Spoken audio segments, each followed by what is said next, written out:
our Esports Trade Association Summit, Mental Health Summit.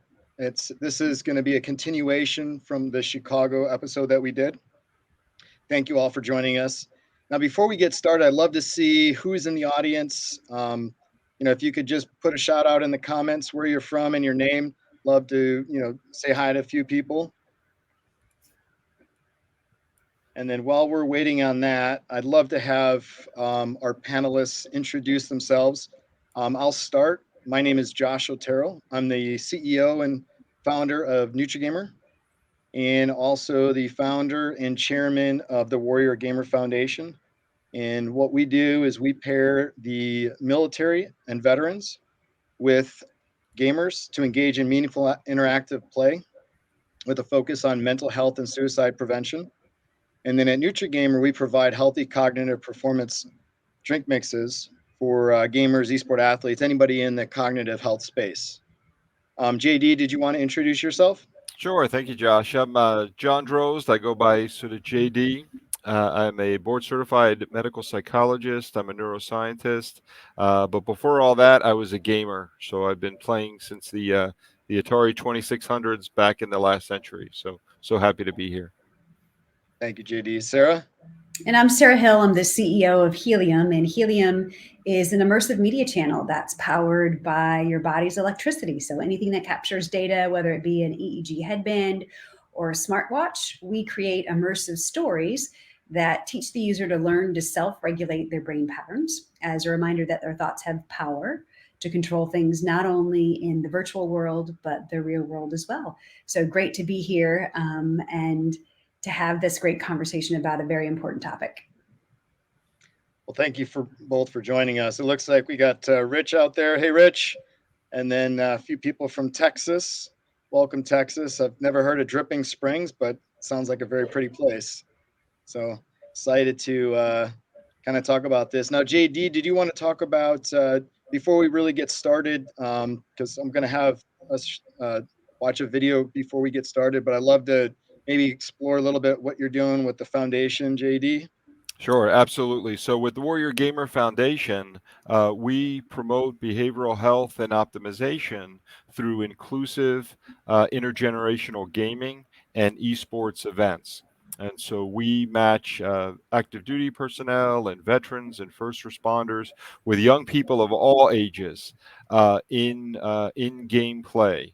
And that runs from our Discord presence and channel for people who maybe have an interest in gaming, but maybe have been out of it for a while and are looking to kind of get into it, all the way to our military gaming championships. And I know, Josh, you're going to talk more about our LA event coming up in later in the year, or 2022. And then, Sarah, I know you're involved with a few initiatives. You want to kind of say some of the things that you're involved with? Yeah, so, Helium is for areas of stress. And think of it like a video game that you play with your body's electricity. And via consumer wearables, we're hardware agnostic. We have a lot of veterans content. Our social purpose, our company's social purpose is veterans. That's how we started, giving virtual tours to a group of aging and terminally ill veterans who weren't able to virtually visit their memorials in Washington, D.C. So Helium, provided them a glimpse of those tours, and that's how we noticed that VR and AR appeared to be impacting their physiology. They weren't just watching these experiences, they were actually feeling them. So we have a program called Honor Everywhere. It's a free app that veterans can download on their Oculus, on their Picos, VR headsets that can instantly teleport them to World War II, Vietnam, Korea, Women's Memorial. It can also take you out on the USS Nimitz out in the middle of the Pacific Ocean. So those are our two offerings, Honor Everywhere, and then also Helium, which is our company's product, which is that video game that you get feedback on whether your brain patterns or heart rate are meeting certain thresholds. Mental fitness. And I just want to thank Sarah. So when we were in Chicago, Sarah let me use sort of a demo unit. And I've been hooked on helium. I've introduced it to several veterans. And they tell me, typically veterans are like, you're right, the mindfulness and the meditation space, they find it a little dull. But with helium, they really engage in the platform, and they're just they're loving it. So thank you, Sarah, for that follow up and follow through from Chicago. Oh, happy to do that, and that's great. Would love to give that feedback back to our team here. Yeah, not everyone is close your eyes and meditate. Meditation, as we know, is so important for people. This is just a different flavor, and not all meditation is the same. And this is neuro meditation that's separated in the ability to use your own brain patterns for focus, for mindfulness, for positivity, and again. The brain believes what it sees. So if it sees you're in a bubble of video floating through the aurora borealis with whales, coming on either side you, it distracts you and also allows you to learn to self-regulate because you're seeing those brain patterns displayed inside the screen and in near real time. Yeah, and the thing that I love, Josh, is it's gamified relatively, right? So you're able to kind of set your threshold of where, you're trying to train your brain to. So just like going to the gym and sort of, reach into your, your personal best, you can sort of make the adjustments to make sure that you're sort of staying dialed in from a brain health and fitness level. And I just love that. I love that feature and that immediate feedback to just kind of know. And then you can, over time, you can learn that, okay, this is what it feels like, right? When I'm in that flow state, when I'm scoring this way, now I have the associations with how I feel. And it's really powerful technology.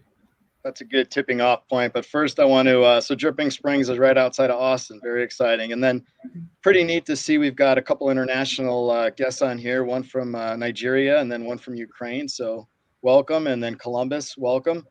Well, I'd like to kind of start by showing a video real quick, and then it's going to give us some talking points, which I'd love to kind of hear both of your thoughts on. So, if team could play the video real quick, and then we could dive right in. So one of the things that Austin touched on was that the character development. So one of the things that traditional sports does that esports hasn't fully adopted yet is that teaching that person the skills, like Austin said, like teamwork, coping, winning, how to lose. So one of the things that we're trying to do with the foundation and some others is teaching them that process, because a lot of these kids haven't gone through that. So they get to 16 or 17, they're bullying because they haven't been taught. So they haven't learned how to cope and deal with this. So the idea with that clip was really to kind of tee up the component of esports and the development of an esports athlete or just a gamer in general. So I'd love to kind of talk about, maybe the first topic would be, leadership. And then, what we're doing and from the mental health perspective, and what both of you are doing, how does gaming and how can we improve leadership being taught in gaming and esports? Sarah, do you want to start? Yeah, gaming is therapeutic. I mean, look at all of the ground that companies like Akili Interactive have gained in getting FDA stamp of approval on their products. These aren't just video games; they actually have therapeutic value for people as it relates to ADHD or anything like that. So I think it's from a leadership perspective really important that those leaders are communicating that mental health and wellness shouldn't just be reactionary, that it should be baked in from a preventative instance to build resilience, so that perhaps you don't have to get to the point where you actually need a mental you get injured. And so just like your physical body requires you to train and become resilient and to build those muscles, the brain is the same way. And so, we are, looking to leaders in that community to establish that that's, mental fitness is just as important as physical fitness. And you don't need just one game in your arsenal. You need a variety of them because not all of them are the same. JD? Yeah, and Josh, we talk a lot in the gaming world, for years we've talked about tilt, right? And we at Warrior Gamer Foundation and Sarah and her Helium tools help us significantly with that, because tilt really involves nervous system functioning, right? So our nervous system exists in two big branches, right? You've got the sympathetic nervous system, which is that fight or flight reactions, or in extreme cases, you freeze up and fail. And you've got the parasympathetic nervous system, which is more sort of that rest and flow state.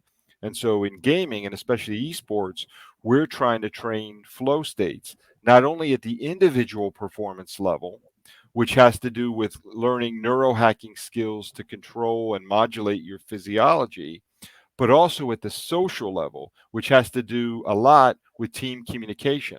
So when you come to the Warrior Gamer events and you really watch our military teams, Air Force Gaming and Space Force Gaming and Coast Guard and Army, and not only are you watching the individual players play, but you're also seeing how they sync up as a squad, right? And that requires their own individual sort of physiological regulation, but they develop expertise in terms of team communication. So they're developing from a neurosciences level. I'm going to geek out a little bit more, right? But they're developing and they're cultivating what's known as social coherence. Okay. And so what we do through our programs is we're really teaching that first, the physiological coherence through neurofeedback technologies, through breath retraining programs. But then we build upon that at the individual level to foster social emotional communication. So, in gaming, sometimes you lead and very quickly you need to follow. And so to work on that communication within squads to sort of really promote that coherence, which we know is associated with victory in esports. Excellent. So staying on that leadership, what are some techniques that you both might be able to recommend to, because I'm going to guess here we've got some coaches and some players that are watching, that a coach could use to kind of implement to train better leadership skills in, gaming. And then what could if I'm just a casual gamer, what are some things I could do to really learn how to be a better leader and to maybe help foster that growth and development in my Discord servers or whatever, platform I'm on. Sarah, did you want to start again, and then JD? Sure, absolutely. The power to learn to self-regulate is real. And so, you reduce anxiety, you increase working memory, which reduces the likelihood of errors in gaming and in real life. So, whatever digiceutical that you're using, that you have in your own digital medicine cabinet, is important, and that we're all seeking out drugless, non-harmful coping mechanisms that teach us all to learn to self-regulate. And that the power of working memory and the power of focused calm in gameplay in real life, JD, really important. And JD? Yeah, absolutely. So from folks who are in the esports space and esports coaches, really anybody teaching within the space, you've got to know your neurophysiology, right? You have to know and understand the relationship between physiological arousal and performance, right? Because if you don't have enough motivation, right, if you're just kind of relaxed or you're just not that into the game, you're not going to perform well. The opposite is also true, right? If you go into a situation and you're too pumped up, you're too amped up, you're too over caffeinated, okay, or you're dealing with the effects of the grind, which is you're sleep deprived, and then you try to combat the sleep deprivation with caffeination, that's going to affect your performance in all the areas that Sarah talked about. Your attention, your working memory, your reaction times are all going to be affected. So by doing the physiological training, and it begins with the foundation of breath control. There's some basic breath control that I think everybody needs to know in order to live these days, because we're all walking around with our airway occluded. But even beyond that, there are breathing breathing for performance programs that we're happy to sort of introduce and train coaches and teams up on. And then you combine it with the power of the neurofeedback technologies, and it's going to really help you to take your game to the next level. And when your game is at the next level, your brain is at the next level. And that's what's going to help you then generalize to flow in your life. Excellent. Now, and one of the things that I've personally been using is the Calm app, and there's a lot of breathing exercises on there, and it takes you through different meditations. But the breath work and breathing, I think, for those of you that are really just looking at the base level, really just to get started, I think it starts with the breath and doing breath work, and just downloading an app, whether it's Headspace, Calm, or whatever. Most of them have breath work training on them. And then they have breath work training for different situations. So if you're going into gameplay or a high stress situation, they've got something for that. And then if you're trying to go to bed, there's something for that. So I definitely, recommend doing something at the basic level on breathing and breath work. So the next topic that I'd like to hear both your input on is, bullying. We've seen, and we've heard a lot of bullying in the gaming space, in the esports community, especially with women and others. So I'd love to kind of figure out hear your perspective on the bullying, and how does resiliency and coping and how to deal with loss play into that, and then what are some techniques that the coaches could teach their athletes, or just as if I'm just a casual gamer, what are some techniques I could do to learn to self-regulate so I'm not wanting to explode on somebody and be negative. JD, do you want to start this time, and then Sarah, you could follow? Yeah, absolutely. And this is one of our sort of core initiatives with Warrior Gamer, is really establishing the gaming ethos. And from this, we've really drawn inspiration from the rugby culture. We've partnered with the Rugby Foundation.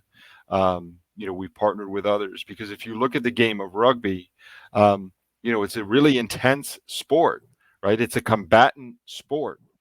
And yet the respect and the love of players, okay, regardless of age, regardless of gender, regardless of orientation, they do it particularly well in terms of their ethos. And and I propose, and I know others of us have proposed, we want to bring that same ethos to gaming. Anybody who games is a warrior at heart, and in such they deserve the respect of a warrior.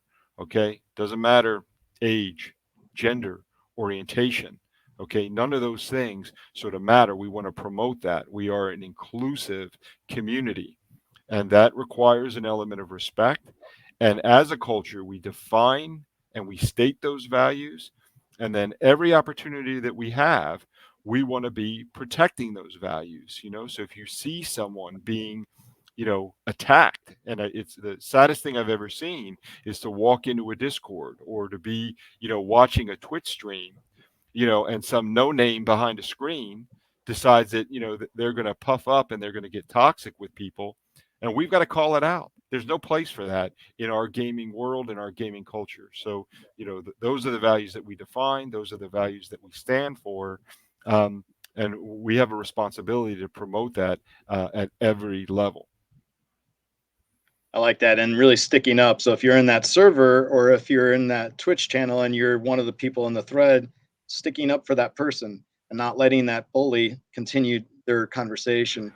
If everybody steps up and rises to the occasion, that bully is going to go away. And they're going to either figure it out, or they're just going to go away. So that's a great point, JD. And if I can add to that, Sarah, sorry to interrupt, but I'm passionate about this. Practice the power of the pause. If you're in gameplay and there's toxicity, stop action.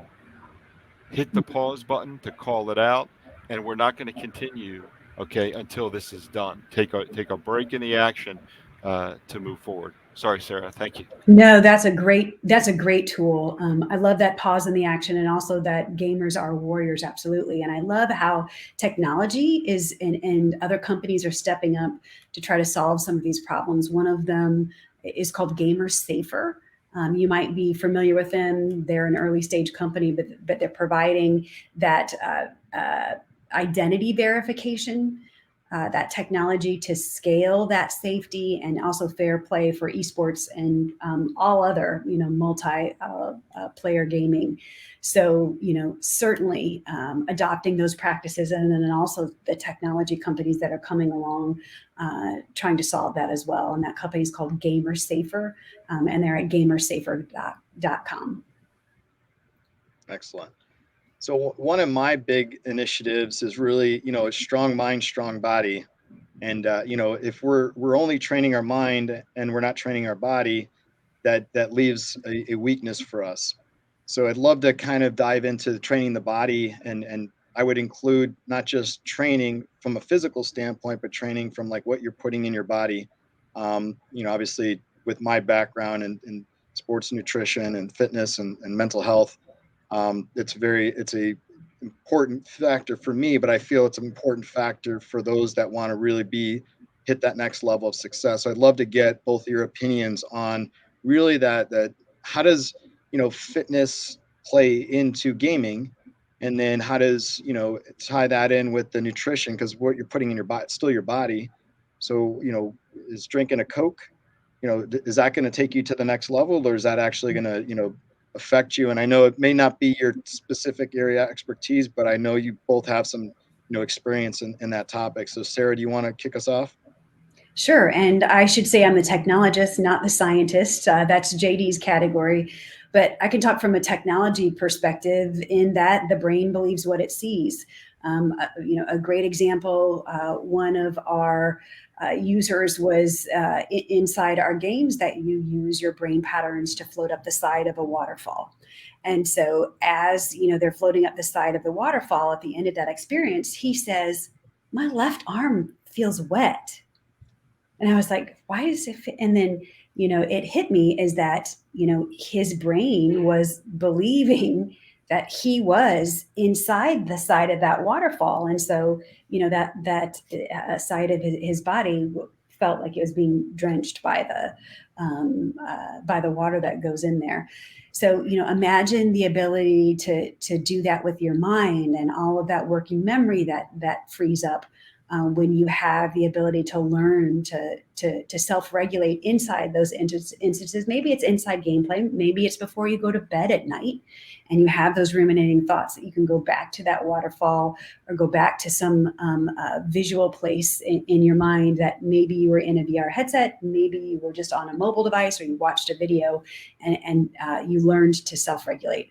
So, that's our passion in pairing that technology of wearables that people already have in their homes with spatial computing environments that allow the brain to think that it's somewhere else, and kind of to unlock some of those healing powers that we all have inside ourselves, that maybe with just a little technology, or talk therapy, that we can learn to do more of that self-regulation to improve performance, again, in gameplay and also in real life. And that also promotes getting more active and standing up, sitting down, and doing things that we may be, if we're sitting for 10 hours a day gaming, we're not doing. So yeah, that physical activity, I think, is important. JD? Well, I can say, Sarah, I don't know about that, veteran, but I sweat in helium sometimes, right? So I'm doing the helium, I'm sweating, so I can understand that sort of physiological state. Sometimes it's like, Wim Hof breathing, in terms of that Tumo breathing. The people, for years and years, there's been this sort of, artificial separation between the mind and the body, right? And so, but the brain sort of sits in circulation. And so that's why exercise is so critical to the process, because you've got to keep that blood flowing at a continuous basis. If you don't, then it's going to stagnate. And that in and of itself, that sedentary lifestyle, is going to affect brain performance and optimization. From a nutritional standpoint, look, I'm from Colorado Springs. We've got the Olympic Training Center. You go over to the Olympic Training Center, and every athlete has a nutritional program tailored specifically for them, where they're watching their macros. They're tracking everything that they put into their body, the good stuff, the healthy nutrition, and they know what to stay away from. They know the things that really affect performance. So blood sugar spikes and the effect that blood sugar spikes can have on circulation. We talked about the right amount of caffeine, right, but not overstimulating, and the effects that has is too much adrenaline is a neurotoxin over time. And so dialing over those things in the chat box, we put those other lifestyle changes. And that's what we want to promote. We want to promote gaming and esports at the level of Olympic competition. And in order to do that, you've got to train and eat and sleep and exercise like an Olympian. One of the reasons why we created NutriGamer to begin with is because we saw these, we were working with esport athletes, and they're drinking these energy drinks, and it was negatively affecting their performance, because when you're drinking these sugary or even the sugar free, they still spikes your blood insulin level, and then it has other negative effects on your body. It has a detrimental effect on your gameplay. And if our goal is to improve our gameplay, which I'm going to guess most people it is, or just to feel better about ourselves, we have to watch and regulate what we put in our bodies. And by avoiding these sugary or toxic energy drinks, I think it's a step in the right direction. And then, you go one step further and say, okay, some of the processed food or fast food, maybe we could eliminate that or at least cut it down. And that, let's see how that affects our gameplay. Now, I know we've only got a couple minutes left, but I'd love to hear if anybody has any questions on any of the topics that we're discussing, or is there a topic that you'd love to hear in the next, 4 minutes that we haven't discussed? Just put that in the comments. And then JD, I've been seeing you're putting a lot of notes in the private chat. I'd love for you to kind of, maybe if you want to share some of the notes that you've been putting in the private chat with the community here, and then we could wait for some questions. Yeah, absolutely. So I can speak to that. I just listed, we're very strong within Warrior Gamer in our training programs, really teaching integral life practice for gaming. There are 8 factors that we have known for many, many years contribute to optimal brain functioning: nutrition, exercise, time in nature, service to others, healthy sleep, nonviolent communication, daily mindfulness, and regular fun flow states. And if you're gaming well, you're having fun flow states pretty regularly if you're doing it the right way. And that's what we want to teach, and that's what we want to promote. In addition to that, I mentioned a book. It's called The Little Sugar Addicts by Kathleen De Maisons. And we talk about the link between nutrition and tilting. And so that's a great resource, and that's a great book to understand. When you're living on a diet of, not to pick on anybody, but Pop-Tarts and Sour Patch Kids, and you're washing it down with these energy drinks that don't contain the healthiest ingredients, okay, you're setting yourself up. You're setting yourself up for massive blood sugar fluctuations that are going to affect your performance and your overall health. And that's what we and our team want to move away from. Excellent. Sarah, did you want to give us, we've got about 2 minutes left. I figure we could I don't see any direct questions yet. So is there any parting comments or ideas or any parting thoughts that you want to give to the audience? Yeah, this is the Stress Olympics. Not everyone is trained for it. So we need to be thinking about what we put in our mouth, and also what we consume with our eyes. And your media diet, what you consume in your own personal media, what you watch on Netflix or whatever, what you consume in your social media feed, has also a direct impact on your mental wellness. And so if you're constantly consuming negative fiber, that's not good for your media diet either. So, in addition to improving your mental wellness, one facet of that is to improve your media diet and be cognizant of what am I consuming with my eyes, whether it be in my social media feed. And not all, social media obviously is not bad. You need that information to keep you safe, to know that there's a tornado in your area, to know who to vote for, who to vote against. It helps you form your opinions. But, you have to police your own media diet and ensure that you are injecting that positive fiber. Great advice, Sarah. Thank you. And where could people find you if they want to learn a little bit more about yourself? We're on all of your social platforms. So just search us, HEALIUM, tryhelium.com. That word healing is in the title, tryhelium.com. Excellent. Thank you. And JD? So I go by Dr. Oz on Discord. So you can find me there. Also my LinkedIn profile. But when you go into LinkedIn, I tell people go with the old black and white photo. Stay away from the young Elvis because I don't operate on that account anymore. Excellent. Then do you have any other parting thoughts that you want to share as we close this session out? Sarah? Or Your Sarah thoughts just have, did. It was your thoughts have Oh. power. Yeah, for you, JD. Well, I say, you know what? We don't stop playing because we get sick. We get sick because we stop playing. And so it's our, responsibility moving forward. Everyone who's watching this live, everybody's going to watch it on rebroadcast. There are some tremendous resources available through the Esports Trade Association, through Warrior Gamer Foundation, through Helium, to get the education and support and resources so that we can play well for a very long time. Excellent. Thank you, There's JD. also the next esports conference that's coming up in Chicago. You can save the date. You can register now, August 22nd through the 25th of next year. So early bird discounts are underway. Definitely go to esportsta.org and check out, register for that. Excellent. Thank you. Thank you, everybody, for joining us. I hope you found this very informative and helpful. Please feel free to reach out, and you could find me on LinkedIn at Josh Otero, Otero, or NutriGamer.com, NutriGMR.com, or our foundation, WarriorGMRFoundation.org. Really appreciate your time, and thank you, everybody.